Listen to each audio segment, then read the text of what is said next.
నీ పేరు చెప్పమమ్మ. నా పేరా విజయ్ కుమార్ అండి. గట్టిగా చెప్పు. విజయ్ కుమార్. ఏం చేస్తావు నువ్వు? మా పట్ట అయిపోయాక మాదిగా. సరే, మరి నీకు నేను చీర తీసుకొస్తాను. చీర తెచ్చాను, ఇస్తున్నాను.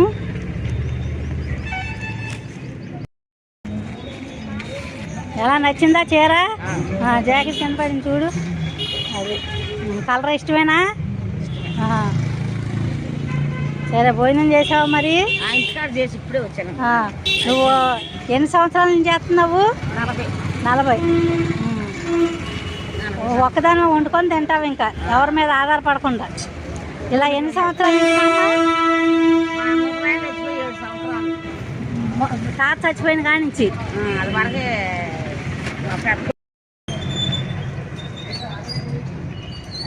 మా అమ్మ ఆనందం చూసారా చీర ఇచ్చానని? నాకు ఆనందం, అది మంచితనం. మీరు మంచివారు. అది